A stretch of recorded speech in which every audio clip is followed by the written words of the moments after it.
ইন্দুর গল্পঝুলির আজকের আসরে সবাইকে স্বাগত জানাই। বলেছিলাম 1 সপ্তাহর বিরতি নেব। 2 সপ্তাহ হয়ে গেছে। কাল জন্মাষ্টমী, আর কিছুদিন পর দুর্গাপুজো। তবু মনে কোনো আনন্দর রেশ নেই। আপনাদের মতো আমার মনও অত্যন্ত ব্যথিত, ভারাক্রান্ত। এই দীর্ঘ অন্ধকার সুড়ঙ্গের শেষে আলো আছে কিনা তা আমারও জানা নেই। তবু সকলের মতো আমিও অপেক্ষারত। নমস্কার, আমি চৈতালি।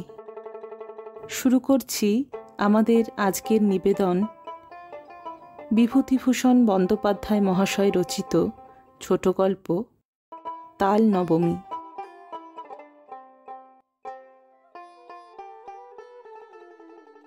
ঝমঝম বর্ষা, ভাদ্র মাসের দিন।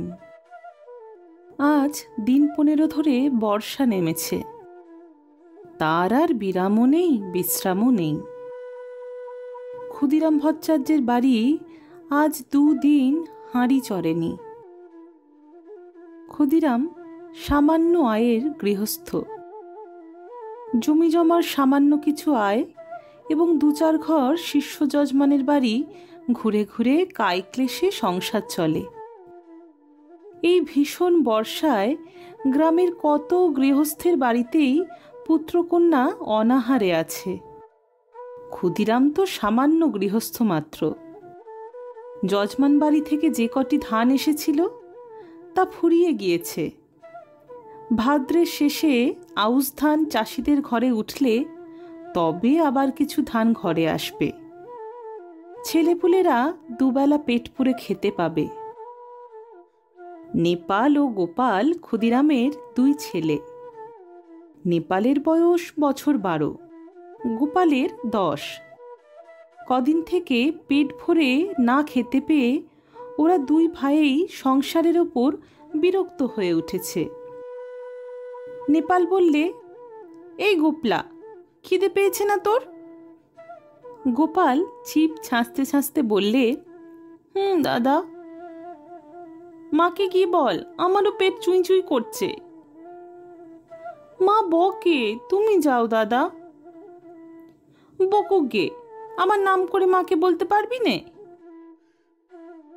এমন সময় পাড়ার শিবু বাড়ুজ্যের ছেলে চুনিকে আসতে দেখা গেল। নেপাল ডাকলে, ও চুনি, শুনে যা। চুনি বয়সে নেপালের চেয়ে বড়, অবস্থাপন্ন গৃহস্থের ছেলে, বেশ চেহারা। নেপালের ডাকে সে ওদের উঠোনের বেড়ার কাছে দাঁড়িয়ে বললে, কি?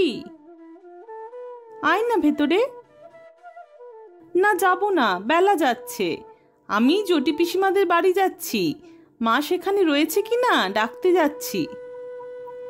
কেন, তোর মা এখন সেখানে যে? ওদের ডাল ভাঙতে গিয়েছে। তাল নবমীর বের তো আসছে এই মঙ্গলবার, ওদের বাড়ি লোকজন খাবে। সত্যি? তা জানিস নে বুঝি? আমাদের বাড়ির সবাইকে নেমন্তন্ন করবে, গাঁয়েও বলবে। আমাদেরও করবে? সবাইকে যখন নেমন্তন্ন করবে তোদের কি আর বাদ দেবে? চুনি চলে গেলে নেপাল ছোট ভাইকে বললে, আজ কি বার রে? তা তুই কি জানিস? আজ শুক্রবার বোধ হয়, মঙ্গলবারে নেমন্তন্ন। গোপাল বললে, কি মজা না দাদা? চুপ করে থাক, তোর বুদ্ধি শুদ্ধি নেই। তাল নবমীর বের তোর তালের বড়া করে, তুই জানিস? গোপাল সেটা জানতো না, কিন্তু দাদার মুখে শুনে খুব খুশি হয়ে উঠল। সত্যি তা যদি হয় তবে সে সুখাদ্য খাবার সম্ভাবনা বহু দূরবর্তী নয়, ঘনিয়ে এসেছে কাছে। আজ কি বার সে জানে না, সামনের মঙ্গলবারে নিশ্চয় তার আর বেশি দেরি নেই। দাদার সঙ্গে বাড়ি যাবার পথে পড়ে জটি পিসিমার বাড়ি। নেপাল বললে, তুই দাঁড়া, ওদের বাড়ি ঢুকে দেখে আসি। ওদের বাড়ি তালের দরকার হবে যদি তাল কেনে। এই গ্রামের মধ্যে তালের গাছ নেই, মাঠে প্রকাণ্ড তাল দিঘি। নেপাল সেখান থেকে তাল কুড়িয়ে এনে গায়ে বিক্রি করে। জটি পিসিমা সামনেই দাঁড়িয়ে। তিনি গ্রামের নটবর মুখুজ্জের স্ত্রী, ভালো নাম হরিমতি। গ্রাম শুদ্ধ ছেলে মেয়ে তাকে ডাকে জটি পিসিমা। পিসিমা বললেন, কি রে, তাল নেবে পিসিমা? হ্যাঁ নেব বই কি, আমাদের তো দরকার হবে মঙ্গলবার। ঠিক এই সময় দাদার পিছু পিছু গোপালও এসে দাঁড়িয়েছে। জটি পিসিমা বললেন, পেছনে কে রে গোপাল? তা সন্ধেবেলা দুই ভাই গিয়েছিলি কোথায়? নেপাল সলজ্জ মুখে বললে, মাছ ধরতে। পেলি? ওই দুটি পুঁটি আর একটা ছোট বেলে।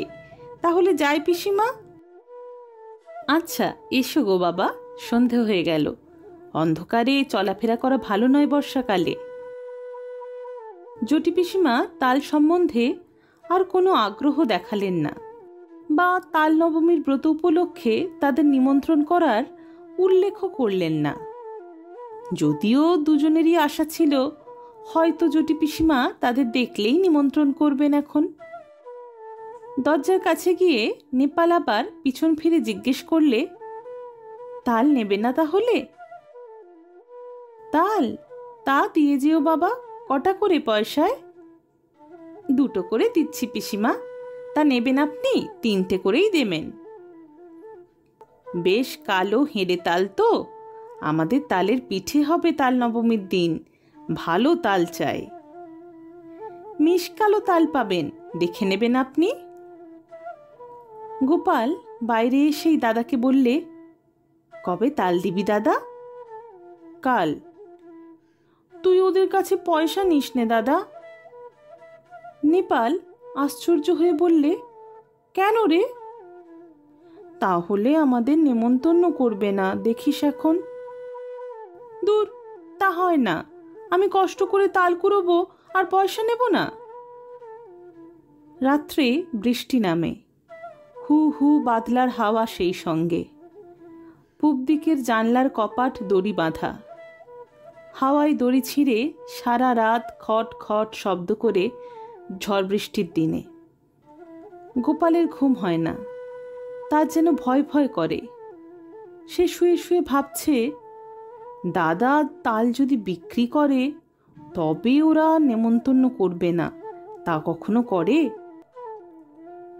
খুব ভোরবেলা উঠে গোপাল দেখলে বাড়ির সবাই ঘুমিয়ে, কেউই তখন ওঠেনি। রাত্রের বৃষ্টি থেমে গিয়েছে, সামান্য একটু টিপটিপ বৃষ্টি পড়ছে। গোপাল এক ছুটে চলে গেল গ্রামের পাশের সেই তালদিঘির ধারে। মাঠে এক হাঁটু জল আর কাদা। গ্রামের উত্তরপাড়ার গণেশ কাউরা লাঙল ঘাড়ে এই এত সকালে মাঠে যাচ্ছে। ওকে দেখে বললে, কি খোকা ঠাকুর, যাচ্ছ কনে এত ভোরে? তালকুড়ুতে দিঘির পাড়ে। বড্ড সাপের ভয় খোকা ঠাকুর, বর্ষাকালে ওখানে যেও না একা একা। গোপাল ভয়ে ভয়ে দিঘির তালপুকুরের তালের বনে ঢুকে তাল খুঁজতে লাগলো। বড় আর কালো কুচকুচে একটা মাত্র তাল প্রায় জলের ধারে পড়ে। সেটা কুড়িয়ে নিয়ে ফিরে আসবার পথে আরও গোটা তিনেক ছোট তাল পাওয়া গেল। ছেলে মানুষ, এত তাল বয়ে আনার সাধ্য নেই। দুটি মাত্র তাল নিয়ে সোজা একেবারে জটি পিসিমার বাড়ি হাজির। জটি পিসিমা সবে মাত্র সদর দোর খুলে দোরগোড়ায় জলের ধারা দিচ্ছেন। ওকে এত সকালে দেখে অবাক হয়ে বললেন, কি রে খোকা? গোপাল একগাল হেসে বললে, তোমার জন্যে তাল এনেছি পিসিমা। জটি পিসিমা আর কিছু না বলে তাল দুটো হাতে করে নিয়ে বাড়ির ভিতর চলে গেলেন। গোপাল একবার ভাবলে তাল নবমী কবে জিজ্ঞেস করে, কিন্তু সাহসে কুলোয় না তার। সারা দিন গোপালের মন খেলাধুলোর ফাঁকে কেবলই অন্যমনস্ক হয়ে পড়ে। ঘন বর্ষার দুপুরে মুখ উঁচু করে দেখে নারকোল গাছের মাথা থেকে পাতা বেয়ে জল ঝরে পড়ছে। বাঁশঝাড় নুয়ে নুয়ে পড়ছে বাদলার হাওয়ায়। বকুলতলার ডোবায় কটকটে ব্যাঙের দল থেকে থেকে ডাকছে। গোপাল জিজ্ঞেস করলে, ব্যাঙগুলো আজকাল তেমন ডাকে না কেন মা? গোপালের মা বলেন, নতুন জলে ডাকে, এখন পুরনো জলে তত আমোদ নেই ওদের। আজ কি বার মা? সোমবার। কেন রে, বারের খোঁজে তোর কি দরকার? মঙ্গলবারে তাল নবমী না মা? তা হয়তো হবে, কি জানি বাপু, নিজের হাঁড়িতে চাল জোটে না, তাল নবমীর খোঁজে কি দরকার আমার। সারাদিন কেটে গেল। নেপাল বিকেলের দিকে জিজ্ঞেস করলে, জটি পিসিমার বাড়িতে তাল দিয়েছিলি আজ সকালে? কোথায় পেলি তুই? আমি তাল দিতে গেলে পিসি বললেন গোপাল তাল দিয়ে গেছে, পয়সা নেয়নি। কেন দিতে গেলি তুই? একটা পয়সা হলে দুজনে মুড়ি কিনে খেতাম। ওরা নেমন্তন্ন করবে, দেখিস দাদা, কাল তো তাল নবমী। সে এমনি নেমন্তন্ন করবে, পয়সা নিলেও করবে। তুই একটা বোকা। আচ্ছা দাদা, কাল তো মঙ্গলবার না? রাত্রে উত্তেজনায় গোপালের ঘুম হয় না। বাড়ির পাশের বড় বকুল গাছটায় জোনাকির ঝাঁক জ্বলছে। জানলা দিয়ে সেদিকে চেয়ে চেয়ে সে ভাবে, কাল সকালটা হলে হয়, কতক্ষণে যে রাত পোহাবে। জটি পিসিমা আদর করে ওকে বললেন খাওয়ানোর সময়, খোকা, কাঁকুরের ডালনা আর নিবি? মুগের ডাল বেশি করে মেখে নে। জটি পিসিমার বড় মেয়ে লাবণ্যদি একখানা থালায় গরম গরম তিলপিটুলি ভাজা এনে ওর সামনে ধরে হেসে বললেন, খোকা, কখানা নিবি তিলপিটুলি? বলেই লাবণ্যদি থালাখানা উপুর করে তার পাতে ঢেলে দিলে। তারপর জটি পিসিমা আনলেন পায়েস আর তালের বড়া। হেসে বললেন, খোকা, যা তাল কুড়িয়েছিলি তাই পায়েস হলো, খা খা, খুব খা, আজ যে তাল নবমী রে। কত কি চমৎকার ধরনের রাঁধা তরকারির গন্ধ, খেজুরের গুড়ের পায়েসের সুগন্ধ বাতাসে। গোপালের মন খুশি ও আনন্দে ভরে উঠল। সে বসে বসে খাচ্ছে, কেবলই খাচ্ছে। সবারই খাওয়া শেষ, ও তবুও খেয়েই যাচ্ছে। লাবণ্যদি হেসে হেসে বলছে, আর নিবি তাল পিটুলি? ও গোপাল! হঠাৎ চোখ চেয়ে গোপাল দেখলে জানলার পাশে বর্ষার জলে ভেজা ঝোপঝাড়, তাদের সেই আতা গাছটা। সে শুয়ে আছে তাদের বাড়িতে। মার হাতের মৃদু ঠেলায় ঘুম ভেঙেছে। মা পাশে দাঁড়িয়ে বলছেন, ওঠ ওঠ, বেলা হয়েছে কত, মেঘ করে আছে তাই বোঝা যাচ্ছে না। বোকার মতো ফ্যালফ্যাল করে সে মায়ের মুখের দিকে চেয়ে রইল। আজ কি বার মা? মঙ্গলবার। তাও তো বটে, আজই তো তাল নবমী। ঘুমের মধ্যে ওসব কি হিজিবিজি স্বপ্ন সে দেখছিল। বেলা আরো বাড়ল। ঘন মেঘাচ্ছন্ন বর্ষার দিনে যদিও বোঝা গেল না বেলা কতটা হয়েছে। গোপাল দরজার সামনে একটা কাঠের গুঁড়ির ওপর ঠায় বসে রইল। বৃষ্টি নেই একটুও। মেঘ জমকালো আকাশ। বাদলের সজল হাওয়ায় গা শিরশির করে। গোপাল আশায় আশায় বসে রইল বটে, কিন্তু কই, পিসিমাদের বাড়ি থেকে কেউ তো নেমন্তন্ন করতে এলো না। অনেক বেলায় তাদের পাড়ার জগবন্ধু চক্রবর্তী তার ছেলে মেয়ে নিয়ে সামনের পথ দিয়ে কোথায় যেন চলেছেন। তাদের পেছনে রাখাল রায় ও তার ছেলে শানু, তার পেছনে কালীবর বাণুজ্যের বড় ছেলে পাঁচু আর ওপাড়ার হরেন। গোপাল ভাবলে, এরা যায় কোথায়? এ দলটি চলে যাবার কিছু পরে বুড়ো নবীন ভট্টাচার্য ও তার ছোট ভাই দিনু সঙ্গে এক পাল ছেলে মেয়ে নিয়ে চলেছে। দীনু ভট্টাচার্যের ছেলে কুরুরাম ওকে দেখে বললে, এখানে বসে কেন রে, যাবি নে? গোপাল বললে, কোথায় যাচ্ছিস তোরা? জটি পিসিমাদের বাড়ি তাল নবমীর নেমন্তন্ন খেতে। করেনি তোদের? ওরা বেছে বেছে বলেছে কিনা, সবাইকে তো বলেনি।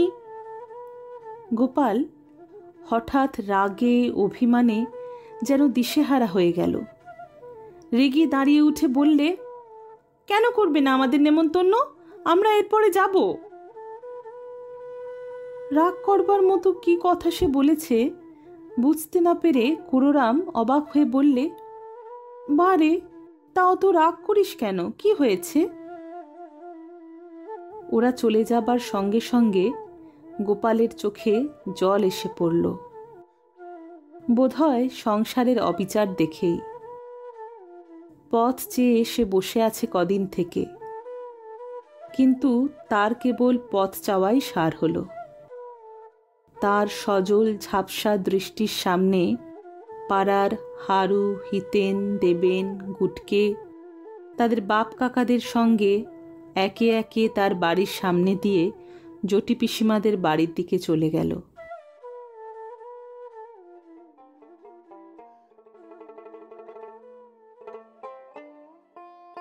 আজকের গল্পটি এখানেই শেষ।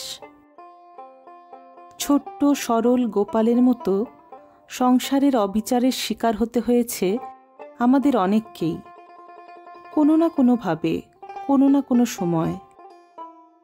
তাই হয়তো এই গল্পটি সকলের মনে প্রভাব ফেলে। হয়তো আমরা সবাই যদি আরেকটু সংবেদনশীল হই, আমাদের ভিতরের কোমল সত্তাটাকে জাগিয়ে তুলি, এরকম অনেক গোপালের মুখে হাসি ফোটাতে পারি আমরা। তবে শুধু কোমল সত্তা নয়, জাগিয়ে তুলতে হবে আমাদের ভিতরের প্রতিবাদী সত্তাকেও। অন্যের ওপর ঘটে যাওয়া অন্যায়ের বিরুদ্ধে যদি গর্জে না উঠি আমরা, আমাদের উপরও যে কোনো দিন ঘটে যাবে আর একটা অন্যায়। সকলে ভালো থাকবেন, সুস্থ থাকবেন। আজ তাহলে আসি। নমস্কার।